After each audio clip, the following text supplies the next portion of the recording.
The resort is finally finished, so let's go back to the beginning of why I created this in the first place. This is the Lakeside Lodge, the latest construction site in an increasing line of Disney Vacation Club hotels at Walt Disney World. The Disney Vacation Club is Disney's timeshare and has been the focus when it comes to expanding existing areas of resorts for several years at this point. In fact, the last brand new resort at Disney World that wasn't connected to DVC was Art of Animation over 10 years ago. However, art has its own problems. While it is a value resort in theme, internally it is known as a value with deluxe pricing and boasts some of the most expensive themed rooms across property, with the Cars Family Suites. At this point, you're probably wondering what all this info has to do with creating a new value resort. Well, that's to show where Disney currently stands. Down the street at Universal, 2 new value-priced hotels, Terra Luna and Sala Nova, were opened to give more rooms for Epic Universe. And since Disney has been following Universal's lead since reopening in 2020, why not take another page out of their book and create a brand new value resort based around Disney's video game properties, or, because it will be easier for potential execs watching this, video game-based movies. To better demonstrate this idea, I have used my knowledge of Disney's value resorts to create a 4th All-Stars resort, which I would call Disney's All-Star Arcade Resort. This was all built in Minecraft, as it makes it nice and easy to fully immerse you. As with the other value resorts, the main building would have a check-in area, a gift shop, a food court, and an arcade. The latter 3 would all receive names, and if you have better suggestions than the ones I'm about to say, then let me know in the comments. The gift shop would be on theme with the other All-Stars, with Minnie's Digital Treasure Trove. The food court's name would be just as on the nose as the rest, with High Score Food Court. And the arcade would be an easy one with Litwick's Arcade. Each value also has a pool bar, so since the All-Stars have theirs attached to the main building, let's call this one the Save Point Bar. And last but not least, the main building itself would be called Arcade Hall, similar to Animation Hall at Art of Animation. The area outside of the main building is going to have the standard sectioning of the different themes. For demonstration purposes, I'm using the Art of Animation style of having the buildings bookend the pathways instead of just being on either side. That way there's more room for suites, as that's the only way Disney would approve such a resort. The thing to remember about values is that each one only has 10 buildings, which I'll be using as a limitation to keep this in line with the real ones. So the big suite-based area would be Kingdom Hearts with giant statues of Sora, Kairi, and Riku in front of the buildings, and some photo op stuff, obviously including a giant Keyblade. With Kingdom Hearts being the biggest property for this resort, I'd put it as the first one when you walk out, so that the main pool is the iconic heart emblem, suitably named Dive to the Heart. Since values usually have some sort of fountain in their pool, I think some of the other Keyblade wielders could be standing around with some water magic to help cool people off. That was not something that worked in Minecraft, so unfortunately I don't have a demonstration for that. As a splash pad idea, Goofy's Night Shield, since it's circular and easy to put the soft foam that helps kids from getting hurt, would be the splash pad next to the pool. Similar to the playground at Art, we could have a little Destiny Island for kids to run around in. The shade for the staircases would be Donald's mage staff. Along the railings of the values are large metal decorations that are additional theming elements. For Kingdom Hearts, I think the various emblems from the series would work pretty well here. With this being the main pool and the middle of the resort, the pool deck is also where Movie Under the Stars would take place. The first 2 building area would be the classic massively multiplayer online game, Toontown Online. While Disney has multiple MMOs, this was easily the biggest in terms of a Disney creation. This one is a bit hard to figure out, as the game is so intrinsically tied to Mickey and Friends. I figured this walkway would be similar to the Lion King section at Art, where the giant statues aren't necessarily right in front of the door, but for demonstration purposes I did put them in front of the door.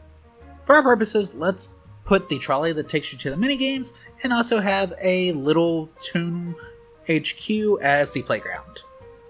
The railing decorations here would be some of the iconic gags, interspersed with maybe symbols for the cogs. But more properly, the shade for the stairs would be 4 cog buildings, one with each symbol of a cog, and tomb buildings for the remaining staircases. Next to Toontown would be Disney's Club Penguin. This was an MMO that Disney acquired due to its popularity. It even had some time in the parks and parades and boasted a fair amount of merch. For the icons of these buildings, I think Sensei and Rockhopper would be fun references. This would also allow for the pool to have Rockhopper's ship with some small water cannons. The pool can be in the shape of a Puffle, which were the in-game pets. Similarly, the extra decor could be Puffles and Cardjutsu cards, and of course the shade along the stairs would be the lighthouse which Rockhopper would land at. Now, this swampy area between Toontown and Club Penguin would be Illusion Island, after Disney's game of the same name. Illusion Island is more of a stand-in for the potential of Disney having to work around areas that are not viable for construction, which is mostly due to Florida being a swampy mess. The last area would be Wreck-It Ralph, which would be on the opposite side of Kingdom Hearts, so to the right of Arcade Hall as you exit. Ralph and Elpie and either King Candy or Felix would be the statues here. Much like movies and the giant RC, one of the photo ops in this area would be Vanellope's car from the first movie. The shade for both buildings would be their arcade cabinets, which would look so much better with a proper scale. So on one side, you'd have the Sugar Rush arcade cabinet, and on the other, you would have Fix It Felix. Maybe as a fun third one, you could have Hero's Duty, but then you would need, a Hero's Duty reference. I don't know. The railings here would feature the other racers from Sugar Rush, and maybe the Nicelanders on the Fix It Felix side. The other option here is to pull a Pop Century, which is what I did in the demonstration, and have 2 themes in the same area. In this case, the other theme would be Tron. This would allow for a socket to be used as a pool, as both of these are arcade games within their universes. And it allows for the building number to remain the same at 10, while giving a large enough section to Kingdom Hearts, and also some references to the MMOs. Now, Tron would similarly use the arcade cabinet for shade, and have light cycles and identity disc for the decorations. As the statue, Tron would be doing his iconic pose with his power disc above him. Yeah, that didn't work out. I couldn't get the mods to work. Now that the resort is designed, let's take a step back and look at some of the offerings. First, with the Save Point Pool Bar. I was thinking the specialty here could be a mocktail version of the Boathouse's shipwreck called an iceberg. Basically change color from red to blue, but as an added bonus, give out a plastic straw with a Puffle keychain on it. Maybe some of the other drinks could be Keyblade names like Destiny's Embrace, and I don't know, like Light Cycle for Tron. You gotta give me some of the drink names. I've seen them in your show. Alongside drinks though, you could have some specialty food here, such as some of the pies from Toontown, the Nicelanders cake, and maybe some of the meals from Kingdom Hearts 3. But, most importantly, and an absolute requirement, High Score Food Court would have to offer sea salt ice cream as a specialty dessert. Now, from what I've heard, Disney gets their arcade machines from a third party, so to make Litwack's Arcade worth a visit, let's have our arcade cabinets for Tron, Fix It Felix, and Sugar Rush. Since the All-Star Resorts share exclusive merch, all of their resort merch is the same, right? Because they're all different sections of the All-Stars. Minnie's Digital Treasure Trove wouldn't have too much in terms of exclusives, but Disney could be really cool here and sell physical Keyblades. Since that was definitely a lot to take in, let's summarize it in a promotional commercial. Introducing Walt Disney World's newest resort hotel, All-Star Arcade. Hang out with your favorite Keyblade wielders in our Dive to the Heart pool in the Kingdom Hearts section. Play cardjutsu and shoot water cannons at Puffle Bay featuring Rockhopper and Sensei from Club Penguin. Wait for Toon HQ's nightly marshmallows at the Toontown Online trolley. Unplug and unwind at the Game Central Station pool with Ralph, Vanellope, and Tron. Not in the mood to swim? Then get your game on at Litwax Arcade. Thirsty? Buy an iceberg mocktail at the Say Point Pool Bar and get a free Puffle straw while supplies last. Beat the heat with the All-Star Arcade exclusive Sea Salt Ice Cream, available only at High Score Food Court. And make sure to grab some resort exclusive merch, including your very own Keyblade at Minnie's Digital Treasure Trove. Book today.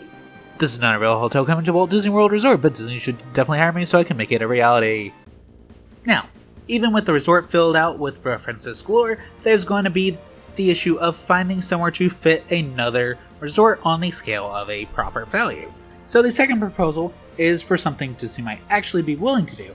Create a value resort in a design based more of the scale of the Riviera Resort. I have two designs in mind. The first is Twilight Town's Clock Tower from Kingdom Hearts 2. While this would be more colorful and arguably a more interesting design, Disney could pull a fast one and make a value tower referencing Hollow Bastion and connect it to the Villain's Land that is coming to Magic Kingdom. Now, let's be realistic. It wouldn't be a value in price if it was attached to a park, but much like the newer cruise ships, the design could be the more over-the-top Disney with a bunch of video game references to Fallen Heroes, as that would be the Game Over Hotel. Yeah, they're not gonna do that. Ultimately, as much as I like the idea of getting Disney to create a new value resort specifically based around video games, I think the most we could ask for is references like the Keyblade in Disneyland's Mickey Mouse Clubhouse stage show. I would like to mention that if you want a more in-depth look at this build, then I have a video on my gameplay channel, Stormwind Games, talking about a lot of the smaller details. I do hope y'all enjoyed the Minecraft buildings though, because the original map looked like this. And I really didn't want to talk the whole time and have that on screen, as it's not exactly the most entertaining thing to look at. You know what is entertaining though? The new shows from Hollywood Studios. If you want to take a look at those with the Magic Band Plus, I've got both of those up on the channel right now. I definitely want to hear your thoughts on Disney making a new proper resort, even if it isn't a value, so make sure to leave those comments and like and subscribe while you're down there. Anyways, thank you so much for watching, and I'll see you real soon. Bye!